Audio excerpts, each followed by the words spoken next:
Jacques-François Marchandise, bonjour. Bonjour. Donc délégué général de la FING qui fait une conférence d'ouverture à Écritel 10, juste après M. Panazol, bien séance oblige. Donc toujours pareil sur le sujet éducation, citoyenneté, pouvoir d'agir. Qu'est-ce qu'a dit Jacques-François Marchandise sur le sujet? Alors on connaît, on sait qu'il a quand même une parole très ouverte sur le sujet. On parle de transformation, ça fait 10 ans qu'on parle de la société qui se transforme avec le numérique. C'est toujours le cas, je crois.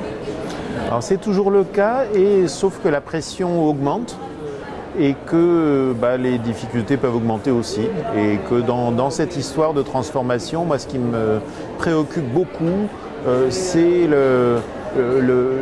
les modalités dans lesquelles on nous fait une sorte d'injonction à rattraper le retard. Rattraper le retard, ça ne fabrique pas des très bonnes conditions d'appropriation, ça ne fabrique pas des très bonnes conditions pour par exemple se sentir directement acteur ou se sentir directement citoyen. On a plutôt l'impression d'être des gens un petit peu incompétents qui courent après le train qui est parti avant eux. J'entends de plus en plus de gens qui disent « moi je suis obsolète dans ce monde-là ». Est-ce qu'on est toujours, parce que le leitmotiv, notamment dans l'éducation, c'est il faut former au numérique, justement pour éviter ce retard, et puis effectivement le train va toujours plus vite que l'outil de formation, on va dire. Est-ce qu'on est toujours sous contrôle? C'est quand on voit ce qui se passe en matière du numérique, est-ce que vraiment on est encore sous contrôle? Parce qu'il y avait des dérapages qui sont assez sanglants, et des résultats même jusqu'aux politiques qui arrivent, donc on est dans un sujet sur la citoyenneté. Est-ce qu'on n'est pas un peu foutu quelque part? Est-ce que ça a trop dérapé quand on ne contrôle plus rien? Alors il y a ce sujet-là, c'est-à-dire qu'à la fois on nous dit il faut aller vers le numérique, et à côté de ça, le procès du numérique, il est instruit tous les jours. C'est-à-dire on a les fake news, on a la vie privée, on a l'impact désastreux sur l'environnement, on a tout un ensemble de considérations assez compliquées à avoir avec le numérique dans lequel on vit réellement. Et je pense qu'on n'est pas foutu, mais je pense que tant qu'on le raconte sous un angle, l'impact du numérique sur nous, comme s'il venait de Mars, comme si nous n'en étions jamais les acteurs, ça pose un problème, et je pense que c'est le moment de retourner un peu, changer de perspective et dire partons dans l'autre sens, posons-nous la question de notre impact sur le numérique, de l'impact de la société sur le numérique, en quoi par exemple l'éducation peut y contribuer, en quoi il peut contribuer à la fabrique de la cité, et non pas aller tous au numérique. Le numérique, c'est pas un horizon. Alors pas de fatalisme, c'est un peu ce que tu dis.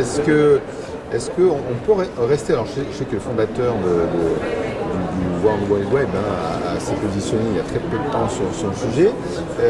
Est-ce qu'on peut rentrer dans une logique de contre-pouvoir, et sous quelle forme? Alors il y a pas mal de façons de le raconter. Il y a une façon, j'allais dire, technique, économique et sociale. Si je raconte la façon technique, les architectures du numérique d'aujourd'hui sont assez loin des intentions de départ. C'est ce que le fondateur du web a décrit, Tim Berners-Lee, en disant tout ça c'est complètement recentralisé, c'est devenu une captation de pouvoir par un petit nombre, c'est pas là-dessus qu'on peut construire. Et de fait, en plus, cette construction-là, elle n'est pas pérenne, c'est-à-dire que elle ne crée pas ni des conditions de confiance, ni des conditions de répartition de la valeur, ni des conditions d'équilibre politique, etc., qui sont acceptables par la société. Et en plus, c'est pas résilient. On est dans un monde qui demain va avoir des exigences beaucoup plus fortes sur le plan de la frugalité, du climat, etc. Là, on est dans un numérique du toujours plus technique. Il faut savoir se préparer à un monde dans lequel, non, il faudra bosser le mieux et pas juste le plus.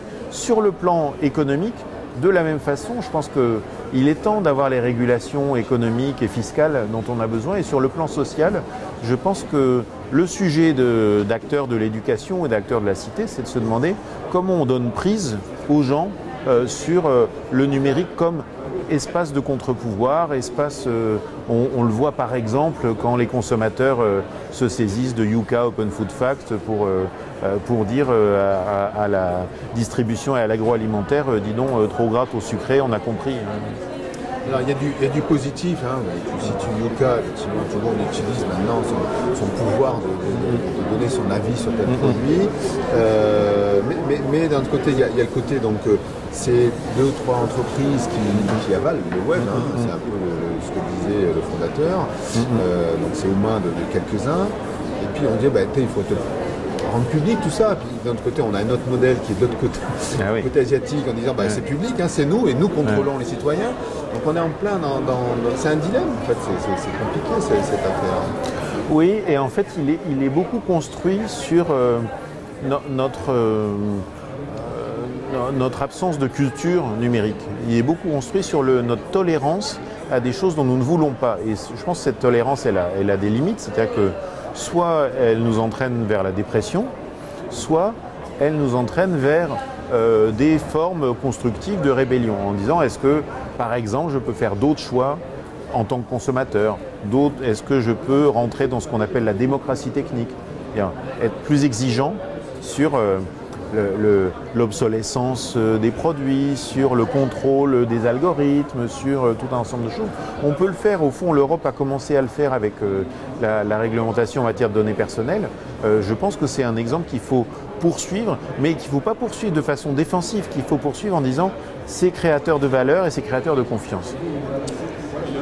Autre phénomène, je ne sais pas si tu l'as abordé dans ta conférence, les plus avertis en matière de numérique, c'est ceux qui consomment le plus. Ouais. Hein, et puis à un moment donné, de manière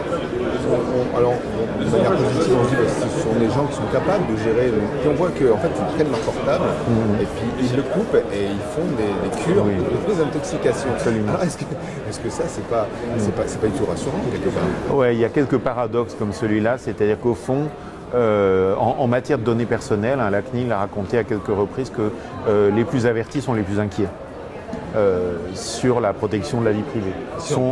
Voilà, et si je suis au courant, je fais beaucoup plus attention à tout un ensemble de choses. En plus je suis au courant, plus je comprends que mes choix et mes décisions ne portent pas seulement sur mes données, mais sur celles de tout mon réseau. Est-ce que la déconnexion, c'est pas justement ce geste de contre-pouvoir ultime ou pas? Alors oui, je pense qu'il y a une piste qui est très riche autour de la sobriété numérique. La piste de la sobriété numérique, elle consiste à dire sobriété matérielle, tout ça consomme de l'énergie, de la matière, etc.